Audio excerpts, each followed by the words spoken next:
why don't we start with our own really brief histories of this show? Okay. Oh yeah. All right. Well, I watched this. Oh, I think it was on PBS late at night. It came out like 11 at night, and when I was a kid, that was a late time, and it would be. And then soon it started having like 2 episodes, and then even 3 or 4. So I got a lot of Robotech, and right off the bat, the opening is different in this one. The opening of the one that I watched is a combination of all 3 openings. So Okay. this one's a different sort of opening than I'm used to. And yeah, that was basically my intro into Robotech. Was late night PBS played it, and then I think some other channel played it for a while. Well, yeah, I watched it back late 80s, early 90s when it was in syndication. Cannot honestly remember what channel I saw it on. But I remember it being very interesting, very different from most of the kids' shows I was watching. I back then I had no perception of what anime was. I just thought all of them were just cartoons. And I kind of forgot about it for almost 20 years, and then I came across the giant Robotech box set a few months ago at Best Buy, and I decided to pick it up and relive the memories. Right. Okay, but yeah, this episode introduced us to robotechnology, which will be a catchphrase, if you will, throughout the series, and that's unique to this series. It's not in the original cartoons at all, but it is what was used to piece these cartoons together. As most people know, these are 3 different cartoons strung together, because they were similar. 3 different animes. Macross, Mosaic, and I don't remember the other one. The third one. So, yeah, the third one, right? And somebody's gonna flame us for that.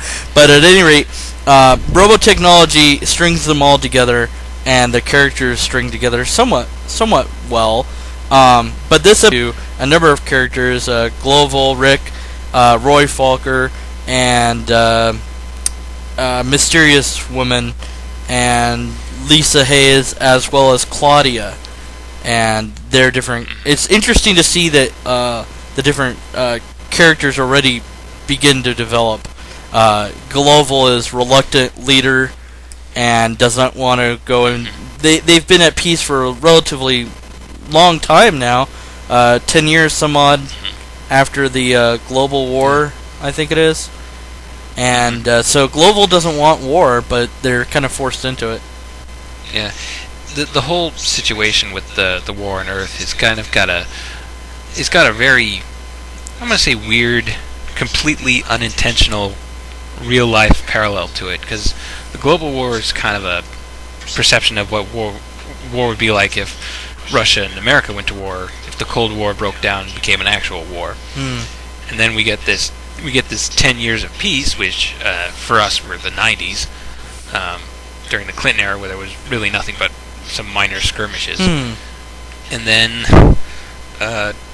war, yeah. Back to war again, yeah. What you're saying, with a very different enemy too. Right. When it was Russia versus America, it was a very sophisticated country versus sophisticated country, and I'm really, really, really generalizing here. But during the civil war with Afghanistan and Iraq, it's a very, very, very, very different kind of culture.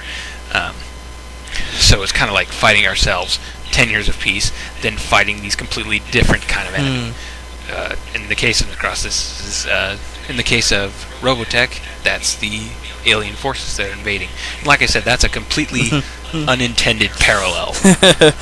But it's interesting to talk about. What I was going to say is, what are you saying? We need a giant robot spaceship to come to resolve our peace for us? hey, George W. Bush and Saddam Hussein in their own mechs. Yeah, there you go. That would be awesome. Yes, so now Robotechnology is ever present. There's a soda machine that moves on its own when summoned, and that isn't that far fetched for our technology. We could do that. So it is kind of. Yeah. It is kind of.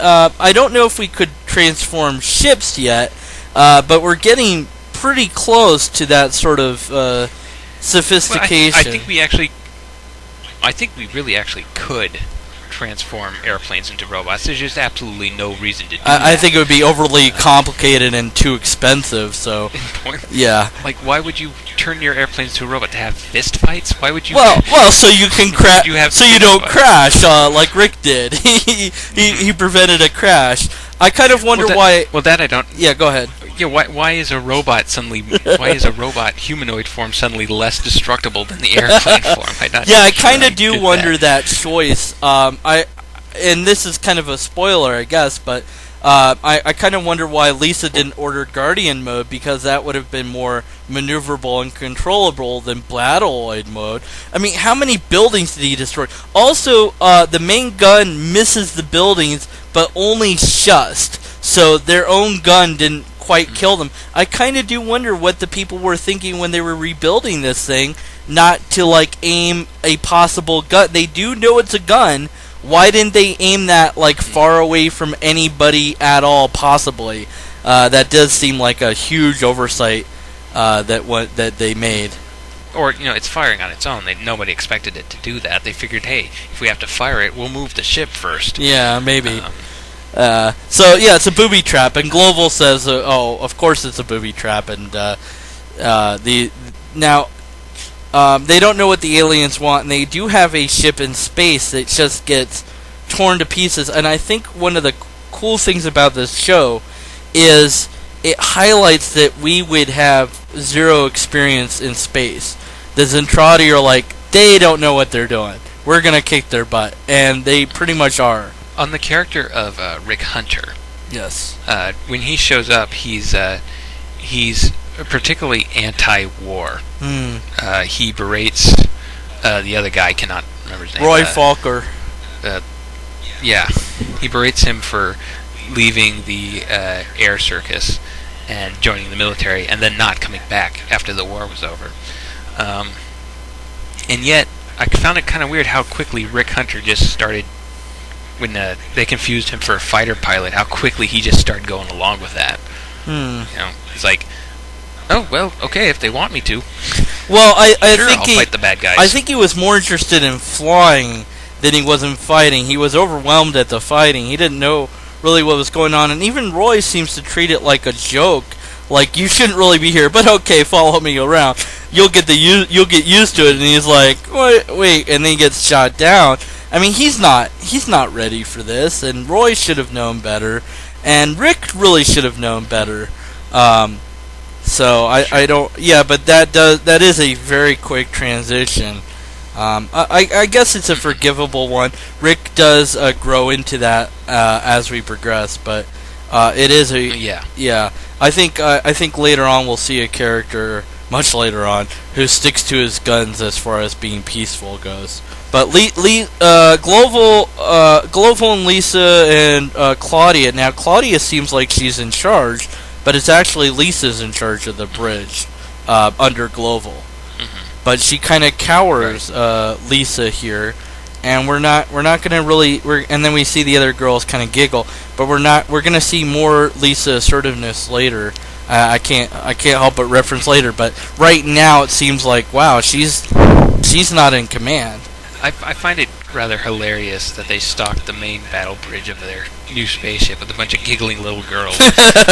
Most of them seem like they should be in like hairdressing school instead of some big military organization. Yeah. I don't know, maybe the captain just likes a lot of eye candy around when he pilots his ship. Yeah, I'm not really sure what their choices were. Also, I think that the city growing around it, Macross City growing around this ship, is again very realistic. Military bases encourage growth of civilians around them. But I think we covered pretty much everybody.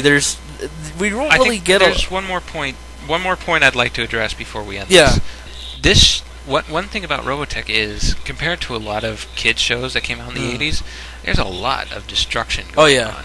A lot of mass destruction. While there's not a lot of individual character deaths we see in the series, there's a lot of ships getting blown up, a lot of cities getting destroyed, and then actually I won't get into that just yet because we're not on that episode yet. But a lot of collateral damage going on. Much more than you'd see on He-Man. This is definitely a show where you fear for the main characters. They can die, and you know they can. Rick even has a, seems like he's having a near-death flashback of his life as he crashes. You fear for his life. I'm like, dude, is Rick gonna die? I mean, I actually was like worried for him, and it doesn't hide that from you, and I think it had that level of sophistication at a time when cartoons were like, oh, violence doesn't matter. This one was like, yes, it does. And we're going to show you it does. Yeah. So, yeah, and